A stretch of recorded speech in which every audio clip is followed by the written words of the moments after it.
This is the San Diego Sports Junkies, a show for fans by the fans, with Josh Taylor, Justin Smead, and Jason Eidsmoe. We're talking Padres, Chargers, and Aztec sports. Gotta hit it to the right place. And he hits it out to center. Right center. Blackmon's got a long way to go. He's still going. Off the wall. And it is off the wall. It takes a funny hop. Kemp is rounding second. He's heading to third. Gotta go. And Matt Kemp into third base with a triple and the first cycle in the history of the San Diego Padres. He will hand it off. Tomlinson plows his way towards the goal line. LaDainian Tomlinson, one step closer to football immortality. Tomlinson has tied the single-season record. And the handoff to Tomlinson. Left side, and he will gallop into the end zone. Charger fans are witnesses to history. Pope thought about it. Now steps up. And the freshman hits the jumper at the buzzer. Well, this kid is some prospect. Big time length, big time game. Pope straight away three. Count it. Malik Pope. Pope. Off classic goal. On the other end, Joel doesn't miss that one. Shepard alley-oop to Pope.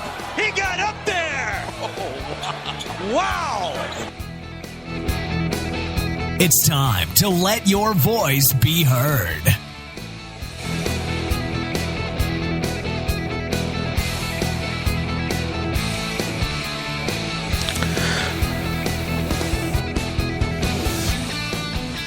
Good morning. It is Sunday. It's 9 o'clock. It's time for the San Diego Sports Junkies pregame show.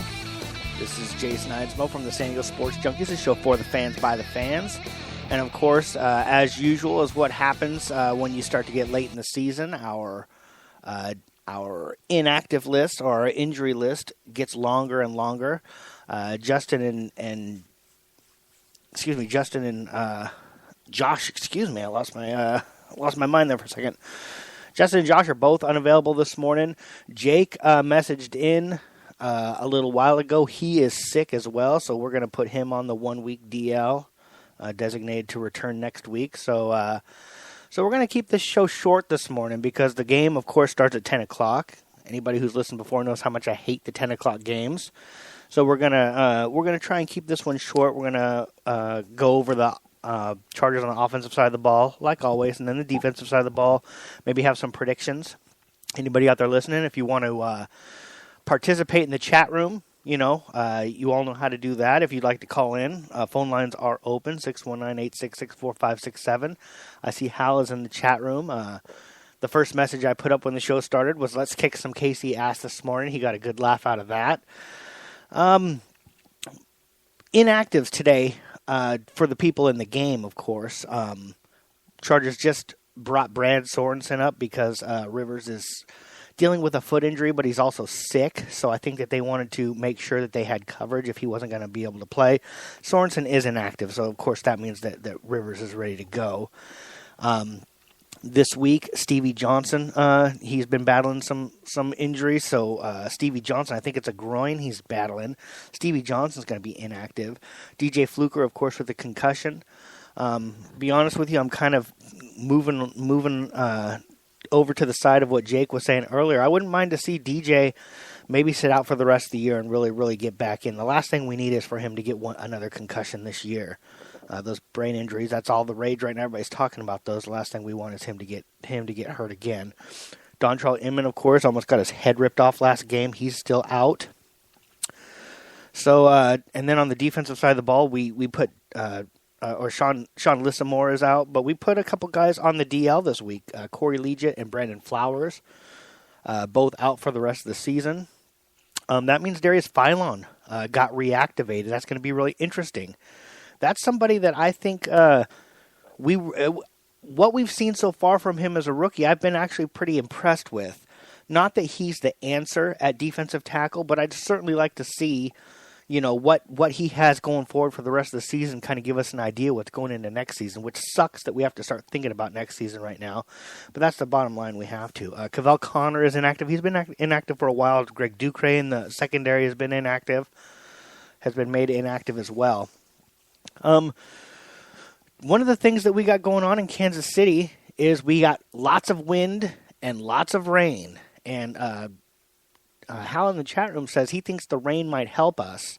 Now, I'm actually worried about that. And the reason why is if you look at us offensively, if you want to see what the best thing we do offensively, and that's throw the ball. We don't run the ball very well. We don't run block very well. We don't really pass block very well as well. But we do throw the ball well. When you're dealing with rain and you're dealing with wind, it makes it a lot more difficult to run the ball. So that means that our strength is being nullified by that weather. That means that you need to start running the ball more, and of course we can't run the ball. We've seen that we can't run the ball. On the defensive side of the ball, one thing that we have trouble doing is stopping the run, and that when you have weather like this, it's going to make for them running the ball even more. It's just going to make it much more difficult for our defense because we have a tough time stopping the run also. Flipping back over to the offensive side of the ball, another problem is Stevie Johnson is inactive. Of course, Keenan Allen is out for the year. Dontrell Inman, somebody who's kind of been up and down, but somebody we'd really like to have out there, is inactive because with the neck injury. That puts us with Malcolm Floyd with one arm, basically. Tyrell Williams, who, Justin is a huge fan of Tyrell Williams, but let's be honest, he wasn't on the roster for most of the season for a reason. He has potential. We all see the potential in him, but there's nothing that he's shown so far that he's ready to step in there. Javante Herndon, another guy who, once again, has shown some potential, but he's been on a practice squad for a couple seasons now. There's a reason why he's on the practice squad. I don't hate Javante Herndon. I don't want anybody to think that. I was very happy when they brought him up to start returning kicks, but when you have to start making him your number 2 wide receiver, or number 3 even, I don't know. I'm not really comfortable with that. Chargers signed Vincent Brown. Vincent Brown, somebody who I was a huge fan of when we signed him. His first season I loved. I know he had the ankle injury. I'm never going to forget that I blame Brad Sorensen for that. It was Charlie Whitehurst, I believe, who threw him that touchdown pass that he broke his ankle on. And he never really came back. When we've had a healthy Vincent Brown, which is rare because he seems to always be battling something, he never really showed. When he was that number 2 wide receiver on the team, he never really showed us anything. I am hoping that after, being out of the league for a little while, trying out for some teams and not making it, he comes back here and he has, he has kind of a little bit of a homecoming. We get to see some of that stuff that we were expecting to see out of Vincent Brown. I'm not sure if we're going to. Today's going to be a rough day for that to happen. I know he hasn't been with the team for very long. Him and Rivers do have a rapport. But, one of the questions I wanted to ask this to Jake. Of course, he's not on. Hal in the chat room. Anybody else in the chat room, anybody else listening? I'm wondering if, when the Chargers they brought in Austin Pettis also to try out and Vincent Brown, how much input Phillip Rivers had on who they actually ended up signing. That'd be kind of interesting. I know the ultimate decision is going to go to the head coach and to the GM, of course, but I'm wondering how much input the Chargers asked Phillip for on who he would want to be out there lining up as a wide receiver because, it's not what they were looking for, but I have a feeling Vincent Brown might get quite a bit of time out there because, Malcolm Floyd, Tyrell Williams, Javante Herndon, and Vincent Brown, not a very scary combination, not to mention the weather and all of that. So bottom line is we have to run the ball. And that is going to start and end with Melvin Gordon. We've been talking about it all season long. Melvin Gordon has he hasn't statistically had a great season. And I know that he had some fumble problems at the beginning, and then last game he fumbled. They pulled him out of there, which I completely agree. If he can't show that he can hold on to the ball, they do need to pull him out, but they need to put him right back in. I think that they need to put him right back in the game, and I think that they need to see what they have from, let him keep running because he does run the ball hard. He runs the ball hard. He's elusive. You see him making guys miss. You see him not being brought down by arm tackles. But the bottom line is he doesn't really get much of a chance. Let's see here. Hal is in the chat room right now. He says he thinks Phil and John and Dean are best friends, and Phil does have a lot of input, and he doesn't necessarily think that's a good thing. You're talking about Rivers having a ton of input. Well, the caveat here is we all know that you are not a huge Phillip Rivers fan. I don't think that what Phillip says goes, and I don't think what Phillip says should go if that's the case, if they put a lot of stock in what he says. But I think that when you're down to, whatever week we're in, and you're looking to sign, guys off of the scrapyard that nobody else wants, you got to remember, we're deep into the season, and these guys are still guys without teams. So is one really going to be that much better than the other? I don't think so. So I think that if you're going to defer your final, you're going to look at these guys and you're going to say, you know what, it's so close anyways. What do you think, Phil? And Phil says, I'd rather have that guy. I get that. I think that makes a lot of sense. Now, when you're talking about, what you need to do free agent-wise and all that type of stuff, you can't let your quarterback make those calls. But when you're looking for just, something that tells you this guy is going to be a better fit than that guy, you might want to take his input. That's what I think about that. So back to Melvin Gordon. It's going to be tough to run against this Chiefs defense. Chiefs have a really, really good defense. One good thing is Justin Houston is out. Justin Houston bitched us last time we played. He really did, and it's going to be nice to see him not on the field. But he's not the only player that they have over there. He's not the only guy that was making plays. Tamba Ali, somebody who a few years ago looked like he might have been one of the best defensive ends in the leagues, has quieted down a little bit, but for some reason he really stepped it up again when we played the Chiefs earlier in San Diego when they beat us. So running the ball against this Chiefs defense, throwing the ball against them is going to be extremely difficult, not only because they have a pretty good secondary, but with the weather and with the just the lack of experience and the lack of, let's be honest, the lack of talent with our offensive wide receivers. I think Phillip's gonna have a really rough time. I think our offense is gonna have a really rough time. I don't know. I see them really, really struggling to score points.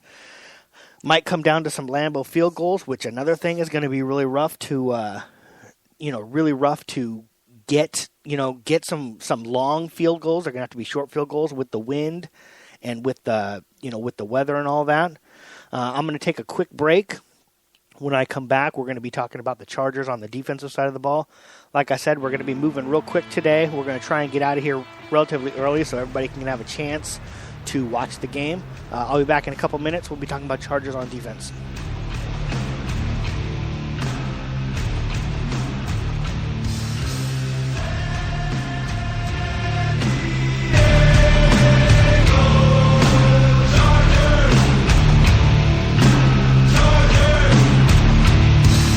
West Coast is back, better respect the name. It's the San Diego Chargers, feel the lightning bang. Kill the hype, we reign, SP running this game. This is 619 straight, born and raised. This ain't no fad or phase, this is Cali for life. We gon' rally tonight, so pump your fist till you get it right. And keep it real so all the day go can feel you buffing out. Sing the anthem so the whole world can hear you. Do you need help with your business project that is due? Maybe you need business cards to help your business stand out. We at San Diego Sports Junkies got you covered. SK Digital Imaging can do it all. Give our buddy Sean K a call, 858-408-0732. SK Digital Imaging, from business cards to the bigger projects, SK Digital Imaging and our buddy Sean K will get your printing done right. All you Dago dedicated rocky yellows and blues. It's the West Coast, California resurrection, America's finest city with borderline connection. You can have your Raider Nation cause we ready for war. It's the San Diego Chargers taking over the world, and we still Raider hating.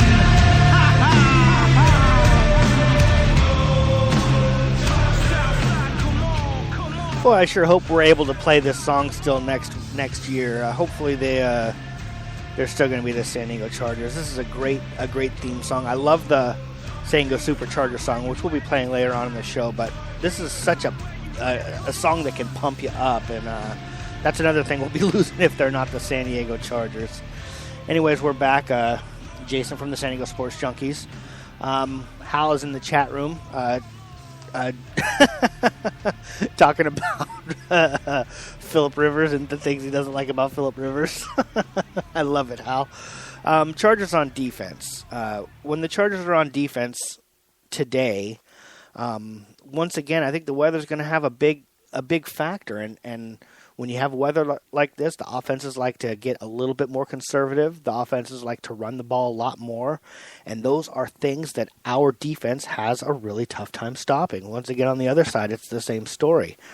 The Chiefs, they don't have any trouble running the ball, and they lost their number one running back in Jamal Charles, and it didn't matter. Chanteric West and has come in and he's just really picked up the slack and made teams look bad, and it's going to be tough for us to stop him. It seems to me like when people run up against our defense this year, they can pretty much get 5 or 6 yards just about any time they want running the ball. One of the things that I'm really, really looking out of our defense this game is one of the things is Alex Smith. Everybody knows that he just throws really short passes. You have all the stats out there. I don't have them in front of me right now, but you have all those stats about how such and such percentage of his passes are like 10 yards and less, and all of those things. I want the Chargers to play some defense with some balls. I want the Chargers to come out and say, you know what? You're not going to throw these little tiny 5-yard slants or 5-yard quick outs and 10-yard passes. We're going to step up. We're going to get in your face. And if you're going to beat us deep, And I vow to everybody out there listening today, if the Chargers defense gets beat on some deep passes today, I'm not going to be mad. I'm going to say at least they were playing the short game. Alex Smith does not like to throw the ball deep. That offense is not built to throw the ball deep. With the weather like it is, they're not going to want to throw the ball deep. So let's dare them to throw the ball deep. And if they are able to throw it deep and complete some passes, then good for them. But at least make them earn it, for crying out loud. If he's able to throw these little quick screens and quick slants and quick outs, and I'm going to be so pissed off today if we let them do that. So I think the defense needs to step up, and they need to play with a little bit of balls and say, if you're going to beat us, you're going to beat us deep. Also, if we're going to play a little bit more if we're going to play a little bit more tight, maybe drop a safety inside the box, and let's stop that run. Not only make them beat us deep, but make them beat us through the air. Don't let them run the ball for 4, 5, 6, 20 yards, every time they run the ball. They need to step up. We need some guys to go out there, and then we need them to be playing the run. Don't go out there playing, run or pass. Let's ball out and play for the run. Let's say, what we're going to do today, we're going to stop the run. We got Phylon coming back. It'll be his first game back, so it'll be interesting what kind of shape he is in. Teo and Perryman have seemed to be a good duo. Perryman has been really, really good against the run. Teo, I think he's the better in pass coverage of the two. So let's play to our strengths. Turn Perryman loose and say, I don't care what you're doing. You're going after that running back on every damn play. He hasn't developed his coverage skills very, very far yet anyway. So he's not really going to be that successful back in the pass anyway. So just go for it, man. Just go for it and say, we're going to, you're out there and you're going to stop the run. With all that being said, I don't know how successful we're going to be. We know that Kansas City runs the ball well. We know they throw the ball short. We've gone into games understanding what our weakness is, and Pagano has not been able to dial up the type of defense that can stop that stuff. And, like we learned last year when we had all that trouble with the middle of the offensive line, We couldn't stop the double A gap blitz last season, and teams just kept doing it over and over and over again because we couldn't stop it. Same thing here, the short passing game and the balls to the running backs out of the backfield, the balls over the middle to the tight ends, and the running game, we have not been able to stop all season long. So why would the Chiefs do any different? With that being known, it's Pagano's job. It is his job to get out there, to design a defense that is going to say, we're going to stop those things. We're going to make them do what they're not comfortable doing, and that's throwing the ball, and that's throwing the ball deep. He will have the time to throw it. Our pass rush is awful. He's going to have the time to throw the ball deep. He's going to have the time to throw the ball. We need to dare him to do that. We need to dare him to do that and believe that he might not have that accuracy, 30 yards down the field, that he has 5 yards down the field. And hope that, although since we're going to stop we're playing to stop the short game, they might be a little bit open. If his ball is still not thrown well, we'll have some recovery. We'll have some opportunity for for our guys to recover from that. We'll have some opportunity for us to still intercept the ball. But ultimately, we need to make him do what he's not comfortable doing. And, teams have not had a whole lot of success over the last few games doing that. We haven't had very much success getting teams to do what they're uncomfortable doing. Let's hope that we're able to do that today. I'm going to take a really, really quick break here. I'm going to come back. We're going to do some predicting. If Hal wants to throw out his prediction in the chat room, that'd be great. Like I said, it's going to be a real short show. I want everybody to have the opportunity to get ready, get their snacks, get everything set up so they can watch the ugly, the poor 10 o'clock game. I hate the 10 o'clock game. But I want to give everybody a chance, including myself, to prepare for that. So I'm going to take a quick break. I'm going to be right back. I'm going to give you my prediction for the game, and if anybody else in the chat room has any predictions, and we'll be back in a minute.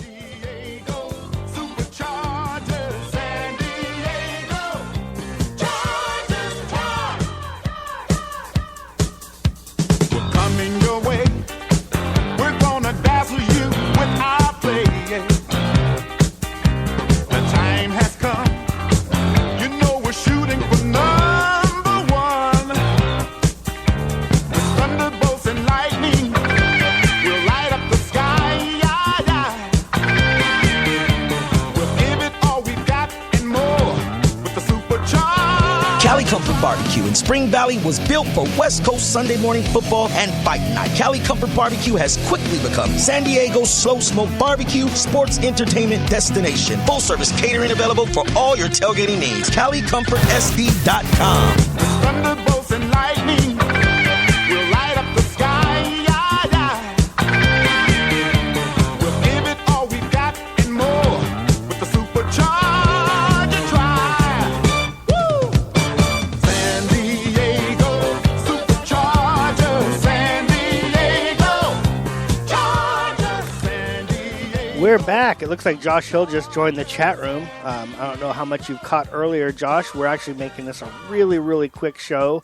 We want everybody to have the opportunity, including me, to watch, get ready to watch the game. We're going to be doing predictions. We're down to predictions. We talked about offense.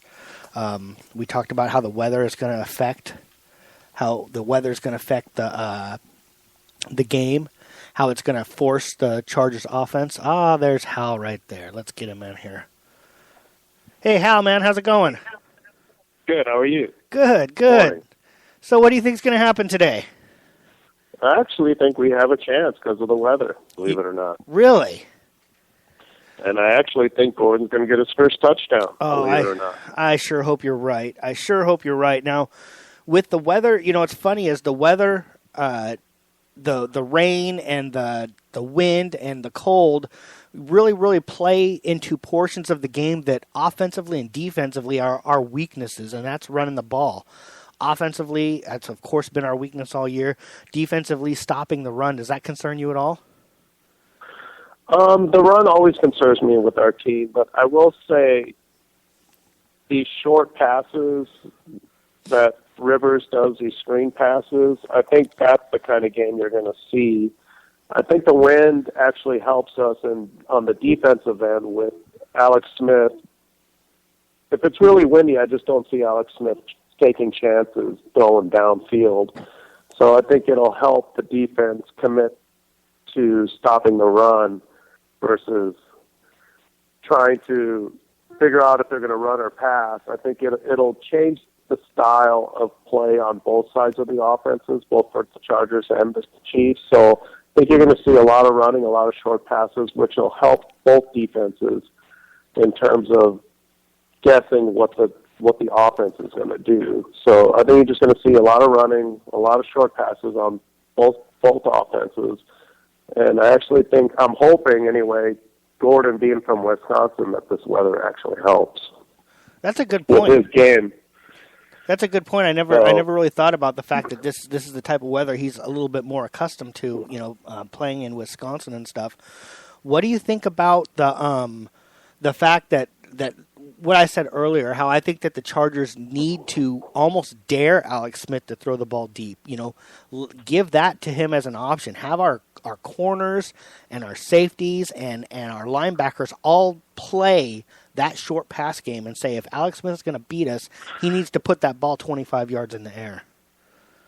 I think it's actually a good point. I think we're going to have to gamble just because our defense, the way our defense is built with being unable to stop the run, I think you're going to have to commit more to playing short and versus long and just say, hey, we don't think you're going to be able to throw downfield, depend on the man-to-man coverage and see what happens. I think at this point you really don't have a whole lot to lose, and why not gamble?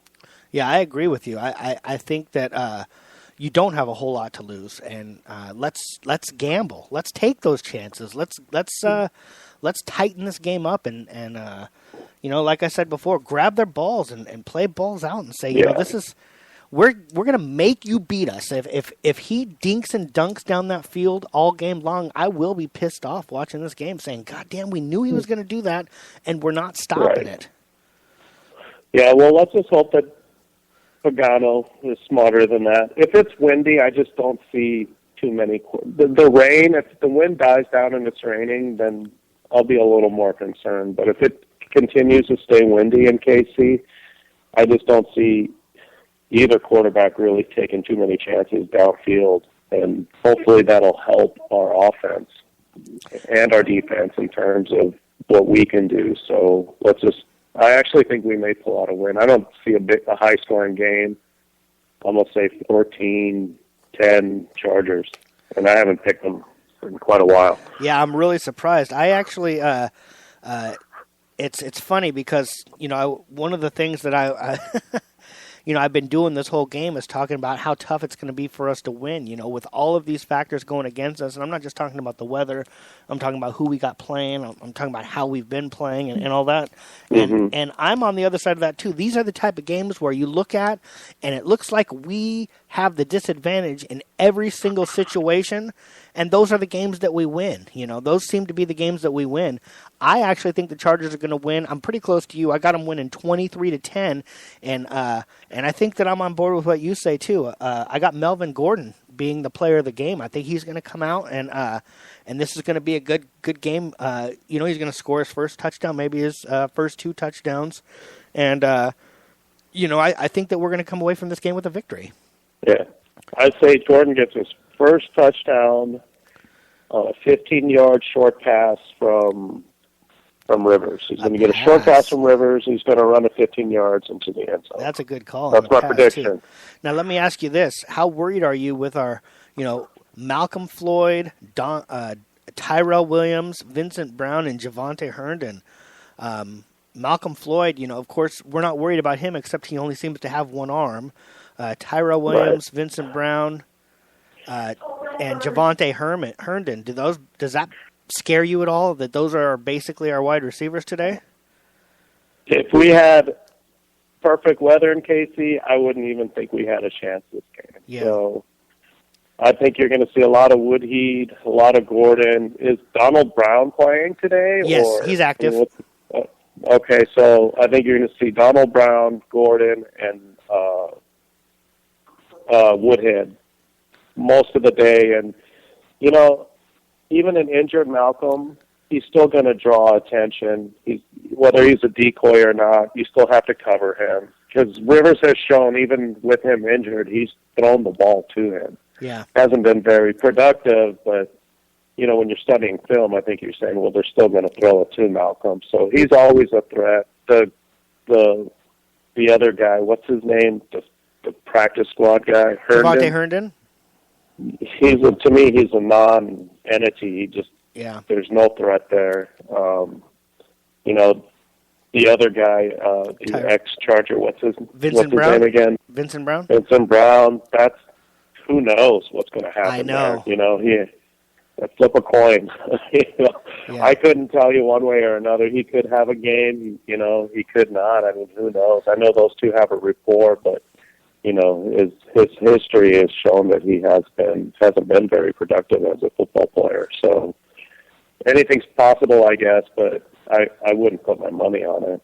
Yeah, Vincent Brown's a wild card where he could go out there and have 8 catches, and he could also go out there and you're not even notice that he's out there. Yeah, so it's going to be. I mean, I don't know what. Yeah, I don't know what to think. The Herndon thing, I think nothing. Yeah. There's nothing there personally. So we'll see. Let's just hope that these short screen passes and some run game between Donald Brown and Gordon actually produce something in this weather and we get into the end zone, because we really struggled getting in there lately. You know, one other prediction that I want to make today is I about Herndon. With the weather being like it is, the footing might not be what you want. I'm going to predict that we're going to run a reverse to Herndon for at least 20 yards today. You know, get the defense moving the wrong direction, and we might have the opportunity to get some yards off of something like that. Have we ran a reverse at all this year? I know that we ran a few of them with Herndon in the preseason. I can't remember. Okay. I can't remember if we've actually done it during the year, and if we have, it hasn't done nothing. That's for sure. Right. Yeah, I can't think of. I've watched every game, and off the top of my head, I can't think that we have. But I think trying some different plays that we haven't ran would be a nice thing at this point. Yeah. Like you said, we have nothing to lose. Might as well see what we can do with some different plays and some different looks. So we'll see what happens. But like I said, I kind of have a weird feeling about this game, and I'm going to go Chargers. Well, I'll tell you what, you haven't been picking the Chargers all season long, so the fact that you're picking them to win today is encouraging. Yeah, I've had very little faith in this team this year, so yeah.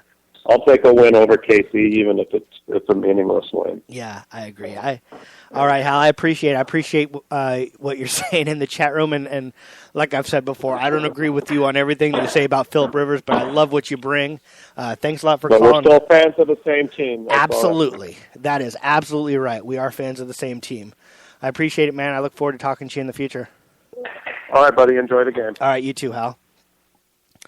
That was Hal, the Raider hater, I believe, in the chat room. His name has scrolled off the screen for me, but I believe his chat room name is Rivers is a bust. Chris Hunter makes a good point. If they pull Rivers out of the game, they're tanking. I agree. I think that if they were to not have Rivers play, that's them saying that we don't really care about winning. The thing about, we all act like we know these players and we don't, but Phillip Rivers does seem like the type of guy who would not be interested in sitting, even if it meant getting a better draft choice next year. Rivers seems to be the type of guy that wants to go out there and do all he can to win. So let's hope that they're not going to pull him. Josh Hill, he said the weather's going to turn this game from an ass beating to a major ass beating. That was my thoughts at first, too. The first thing I thought of was everything going into this game favors the Chiefs, and then the weather being like it is favors them even more. I'm hoping that this is one of those things where it just looks like everything's stacked up against, and for some reason, we end up winning. For some reason, Another thing, Josh Hill, we need to give the ball to Gordon 30 times. If he fumbles it 5 times, so be it. Agree and disagree there. I think we need to try to give him the ball 30 times, although if he's just going to run, if he's only going to get 1 yard per per run, he's not going to have the opportunity. We won't have that many plays. I disagree with you if he fumbles 5 times. I understand that he's a rookie. I understand we need to get him some reps. I understand that the team is in the tank anyways. But the bottom line is, from the beginning, these running backs have to understand that if they put the ball on the ground, they're not going to be in there. And if he fumbles it a couple times, I think he needs to be yanked out. That doesn't mean that next game we don't start fresh again, but he needs to understand that he needs to hold the ball. And not getting that extra yard or 2 versus fumbling, I'm fine with that. Just don't fumble the ball. Let me see what else is going on. Josh Hill thinks we should be blitzing on every snap. That's not a bad idea. I think that they need to mix in some run blitzes, though. I think that's what they need to be doing. I think they need to be balling out to stop the run.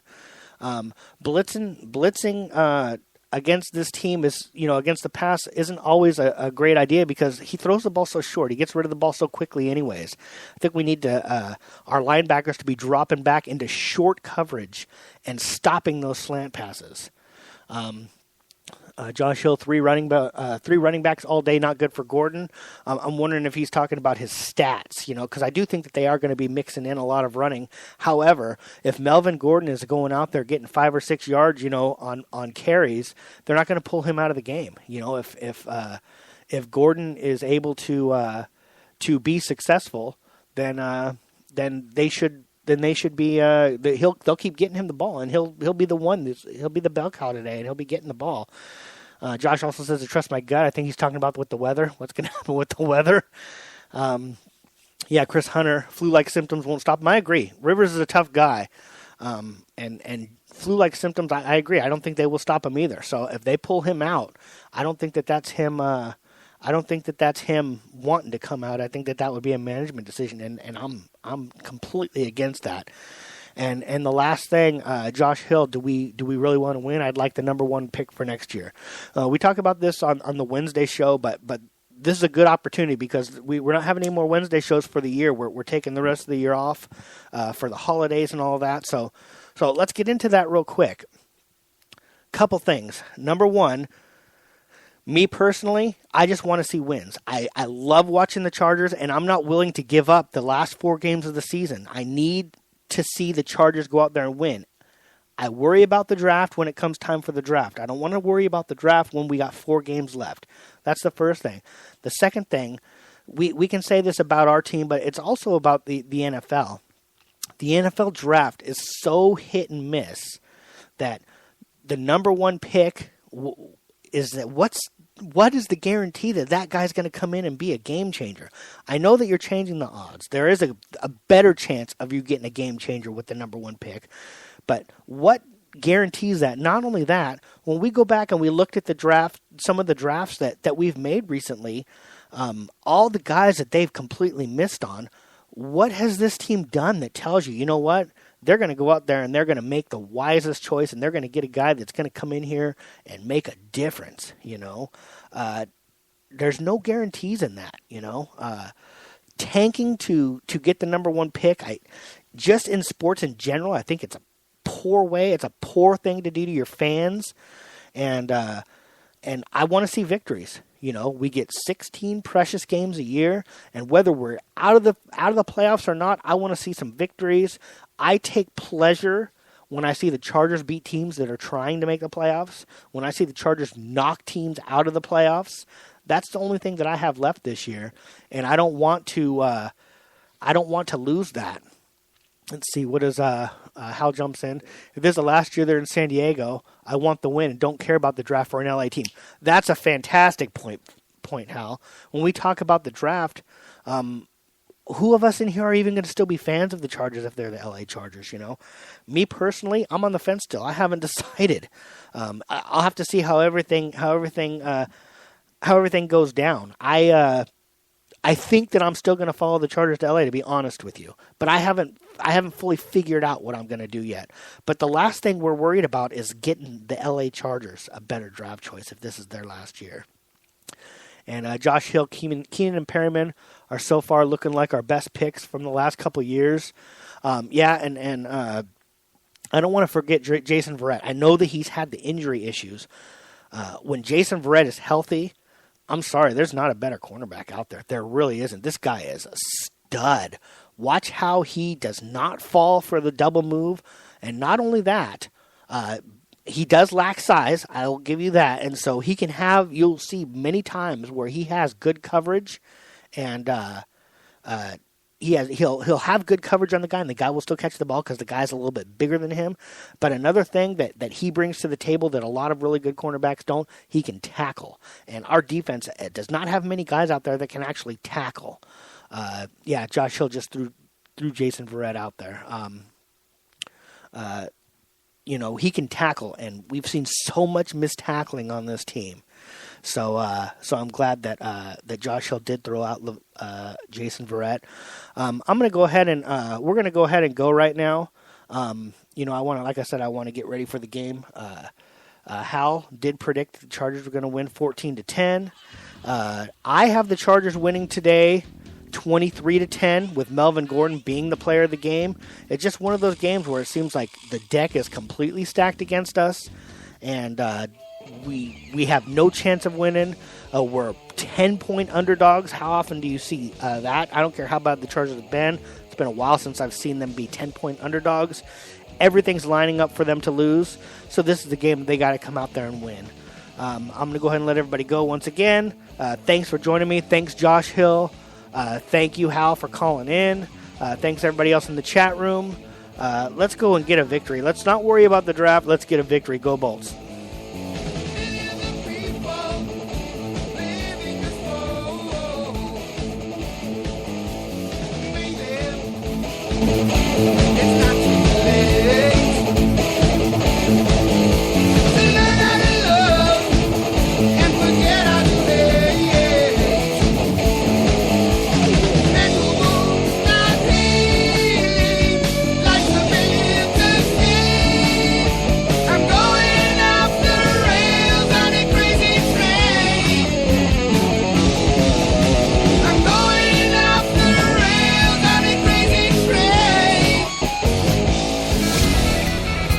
Thank you for listening to the San Diego Sports Junkies, a show for fans by the fans. Brought to you by Cali Comfort, home of the low and slow barbecue, and SK Digital Imaging with Josh Taylor, Justin Smead, Jason Eidsmoe, and Mike Maciejewski. Subscribe to us on iHeartRadio, on Spreaker, and on iTunes. Visit SanDiegoSportsJunkies.com for all your Chargers, Padres, and Aztecs news.